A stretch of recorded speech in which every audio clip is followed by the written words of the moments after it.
sin square theta plus cos square theta is equal to 1. Sec square theta minus tan square theta is equal to 1.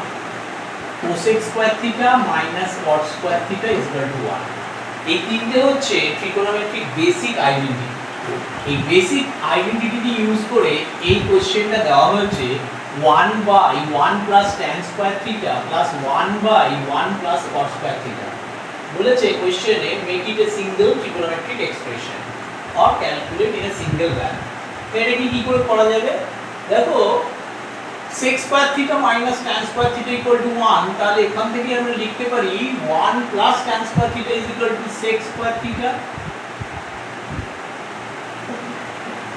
R cosec square theta minus cot square theta is equal to 1, তাহলে এখান থেকেও লিখতে পারি 1 plus cot square theta is equal to cosec square theta।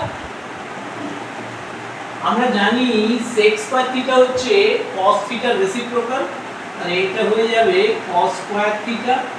R cosec square theta হচ্ছে sin theta reciprocal, তাহলে এটা হয়ে যাবে sin square theta। sin square theta plus cos square theta identically 1, তাহলে এটাই হলো answer in single expression. Trigonometric identity use করে আমরা এত সহজে অঙ্কটাকে সিম্পলিফাই করতে পারি। এটা হচ্ছে basic use of trigonometric identity.